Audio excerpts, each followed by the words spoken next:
안녕하세요. 저는 올해 40대 초반의 남성입니다. 여기에 올라오는 사연들을 보면 세상에 정말 다양한 일들이 일어나는 것 같아요. 저도 여러분들 못지않게 몇 년 전 아주 충격적인 일을 겪었습니다. 지금 그때를 생각하면 아직도 두 손이 부들부들 떨리고 숨이 잘 안 쉬어져요. 제일 믿었던 사람한테 배신을 당하는 건 정말 감당할 수 없는 일인 것 같습니다.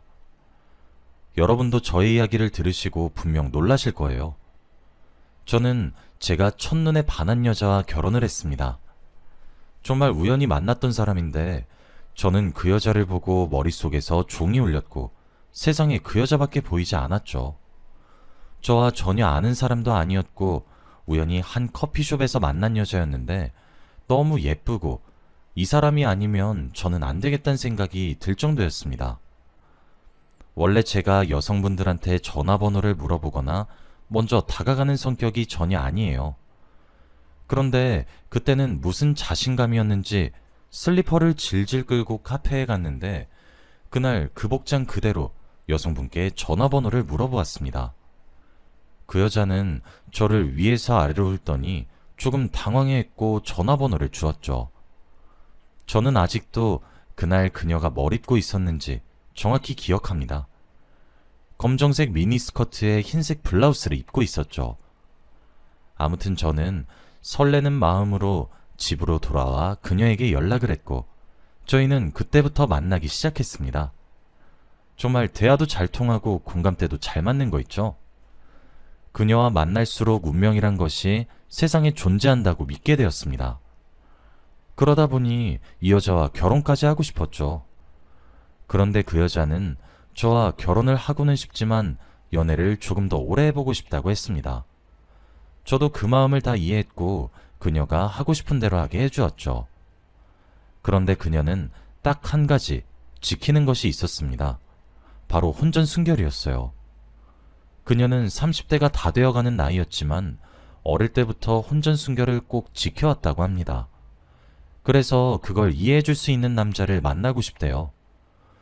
저는 그 여자의 몸이 좋은 게 아니라 성품을 좋아했기에 당연히 기다릴 수 있었습니다. 그리고 그녀에게 저의 비밀에 대해서도 털어놓았어요. 사실 저는 몇 년 전 정관수술을 했습니다. 아이를 키우고 싶은 생각도 없었고 결혼에 대한 부정적인 생각을 가지고 있어서 평생 혼자서 살려고 결심을 했을 때 그녀가 제 눈앞에 나타난 것이었어요. 그래서 제가 결혼은 긍정적인 시선으로 바라보게 되었어요. 하지만 출산은 원하지 않았습니다. 그래서 그녀에게 저도 혹시 아이를 낳지 않아도 괜찮겠냐고 물었죠. 그녀는 오히려 좋다고 했고 평생 남편과 단둘이서 사는 게 자기 로망이라고 했습니다. 이 정도로 저희는 서로 가치관이 잘 맞았고 운명이라고 믿을 수밖에 없었죠. 그렇게 그녀와 몇 년간 연애를 했습니다. 양가 부모님들도 저희가 이렇게 오래 연애를 하니까 결혼을 할 거라고 생각하셨나 봐요. 그래서 결혼 계획도 속전속결로 세웠고 상견례 자리에서 분위기도 좋았습니다. 제 남동생도 제 아내 될 사람을 좋아하는 것 같았죠. 그리고 얼마 지나지 않아 결혼식을 올렸고 분가를 하게 되었습니다. 이제 결혼을 했으니 아내의 혼전 순결이 끝날 때가 되었죠. 연애하고 나서 처음으로 아내의 전신을 보았는데 웬 남자 얼굴이 그려져 있었습니다. 허벅지 쪽에 아주 크게 남자의 얼굴이 있더라고요. 저는 누군가 싶어서 뚫어져라 쳐다보았는데 아내는 당신이야, 선물! 이라고 했죠. 솔직히 한눈에 보면 저인지 잘 모르겠더라고요. 저와 생김새는 비슷했지만 그려놓으니 저라는 것을 바로 알기 어려웠습니다. 저는 계속 뚫어져라 쳐다보니 아내는 이상함을 느꼈는지 타투이스트 탓을 하더라고요. 정성껏 해달라고 했는데 그 타투이스트가 실력이 부족한가 봐. 아내는 결혼 선물이라고 했습니다. 그러면서 이제 완전히 저의 아내가 된 기분이 든다고 했죠. 저는 아내가 너무 고마웠고 남편의 얼굴을 새겼다고 하니 감동을 받았습니다. 주위에서 한 번도 그런 여자를 본 적이 없기도 했고 이 여자가 정말 나만 바라볼 것은 확실하다고 그렇게 생각했거든요. 저도 순간적으로 아내의 얼굴을 새길까 고민을 하긴 했지만 쉽게 엄두가 나지 않았습니다. 저희 부부 사이는 정말 좋았어요. 다시 연애를 시작한 것만 같은 느낌이었고 세상에 서로밖에 보이지 않았죠. 솔직히 연애 때보다 더 좋았고 아내를 만나지 않았다면 제 인생을 빛을 보지 못했을 거라는 생각까지 했습니다. 그리고 양가 부모님들도 너무 좋아하셨으니 저희는 완전 성공적인 결혼 생활이었죠. 이제 결혼하고 얼마 지나지 않아 아내가 동창회를 간다고 했습니다. 결혼하고 나서 처음 가는 자리라 많이 떨려 했고 저는 잘 갔다 오라고 했죠. 그리고 술을 많이 먹지 말라고 당부했습니다. 아내는 술에 취하면 기억을 모두 잃어서 절제를 하며 마셔야 합니다. 걱정이 잔뜩 된 채로 동창회에 아내를 보내줬고 저는 심심하게 집에 혼자 있었죠. 그날따라 신혼집이 너무 적막하게 느껴지고 부모님도 보고 싶어서 정말 오랜만에 저희 집으로 갔어요. 그리고 아내의 연락을 기다리면서 부모님과 이야기를 나눴죠. 그런데 집에 남동생이 없더라고요. 취업을 준비하고 있어서 매일 집에 있거나 도서관을 갑니다. 당연히 이 시간이면 집에 있어야 할 애가 없어서 부모님께 동생 어디 갔냐고 물어보니 오랜만에 친구를 만나러 갔다고 하더라고요. 그래서 혼자 취업 준비나 하는 애가 무슨 친구야 라고 생각했죠. 집에서 밥을 먹고 아내의 연락을 기다렸으나 아내는 전화 한 번 오지 않았습니다. 제가 문자를 보내도 답장이 없었죠.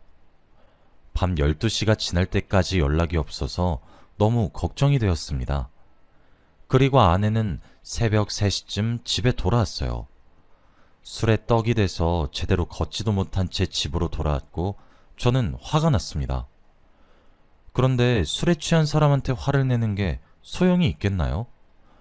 아내는 자기 몸 하나 감당하기도 힘들어했고 제 말은 무시한 채 바로 침대에 누워 잠에 들었습니다. 아침에 일어나면 아내에게 한 소리 할 생각으로 저도 잠에 들었고 다음날 일어났죠. 그리고 아내는 역시나 기억이 하나도 안 난다고 했습니다.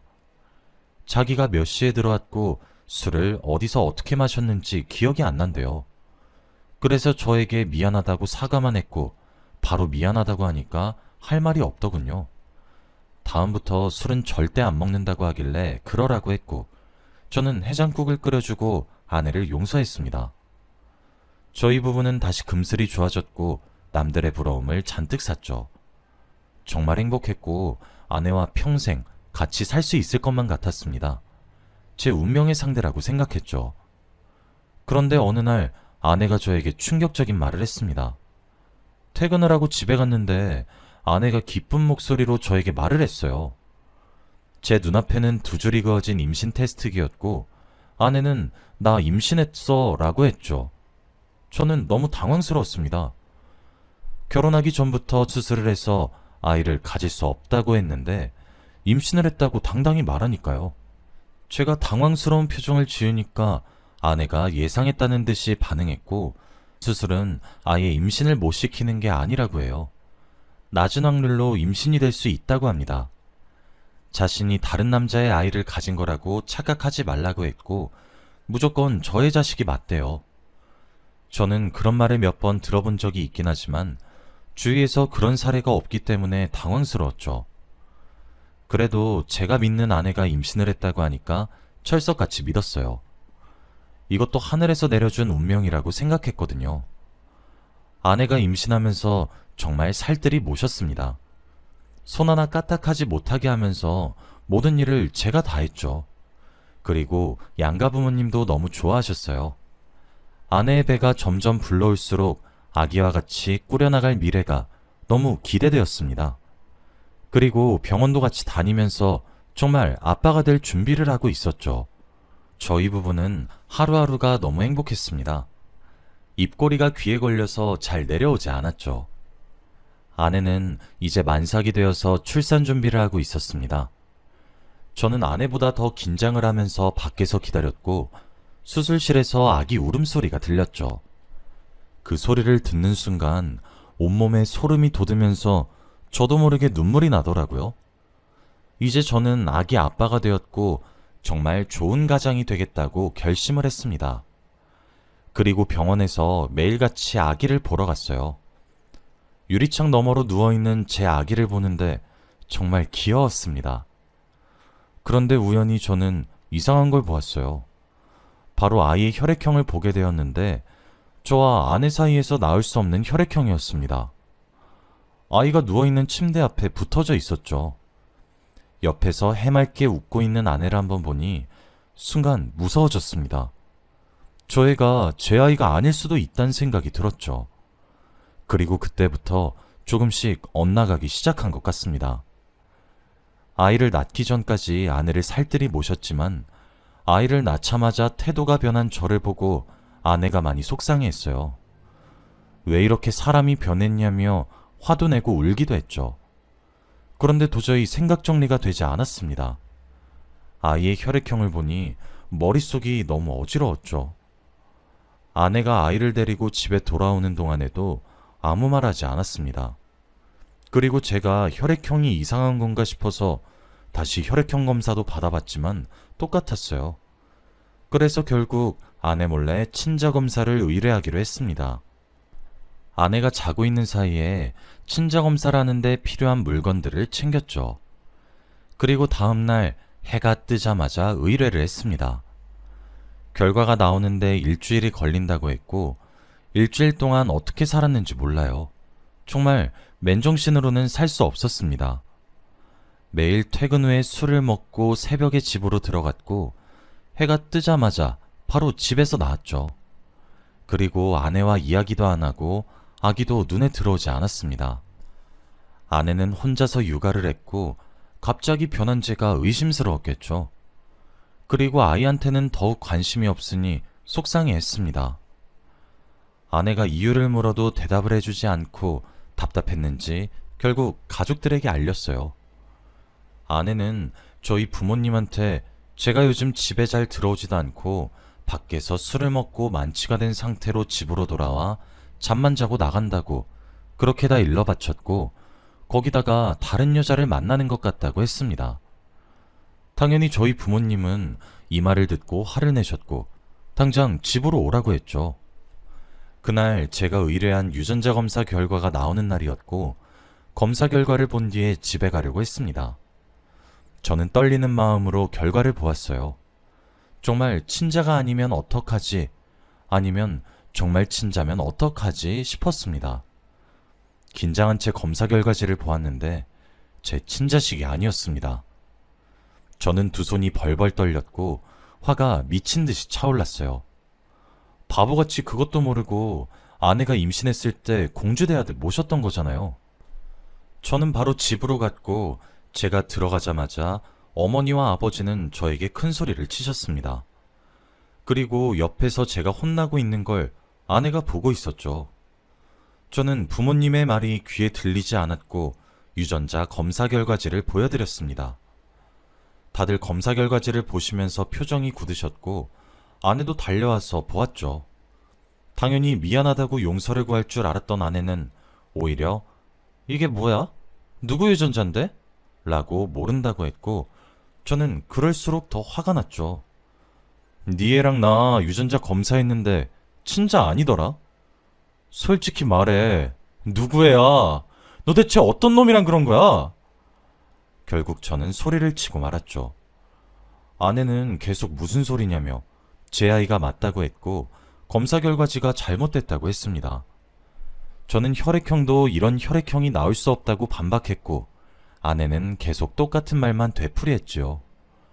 둘 다 질기새가 없었고 저는 인정을 하지 않는 아내가 너무 답답했습니다. 그런데 그때 방 안에 있던 남동생이 나왔어요. 그리고 죽상인 표정을 하며 갑자기 제 앞에서 무릎을 꿇었습니다. 형, 미안해. 내 아이야. 가족들은 전부 다 그게 무슨 소리냐고 물었고 장난치지 말라고 했습니다. 아내도 말도 안 되는 소리라고 했죠. 그런데 남동생은 충격적인 진실에 대해 말하기 시작했어요. 알고 보니 남동생과 제 아내는 첫사랑 사이였습니다. 학창 시절부터 알고 있던 사이였고 둘이 연애도 했었대요.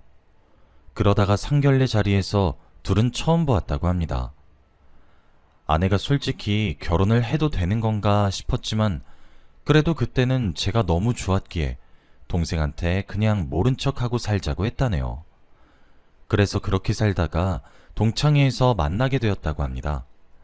둘이 담임 학교가 같으니 집이 아닌 술자리에서 친구 신분으로 만나게 되었고 그날 결국 사고를 친 것이죠. 동창회에 간 날 남동생도 친구를 만나러 간다고 집에 없었고 아내는 새벽 늦게 술에 잔뜩 취한 채로 집에 돌아왔었습니다.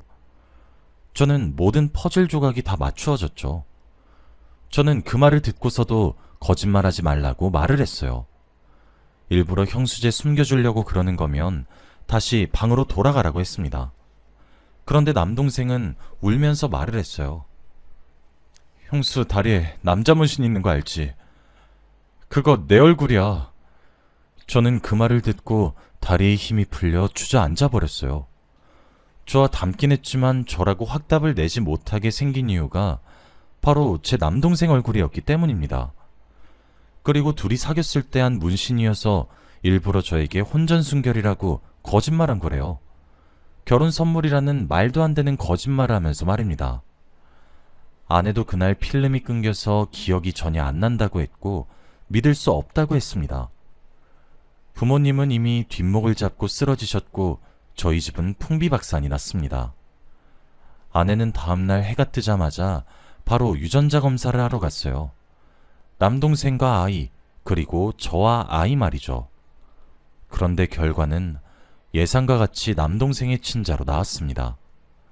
아내는 한 번의 검사로도 믿지 않았고 두 번, 세 번 계속했어요. 의뢰를 하는 곳에서도 이제 그만 오라고 아내를 말릴 정도였죠. 아내는 도저히 믿을 수 없다고 했고 절망에 빠졌습니다.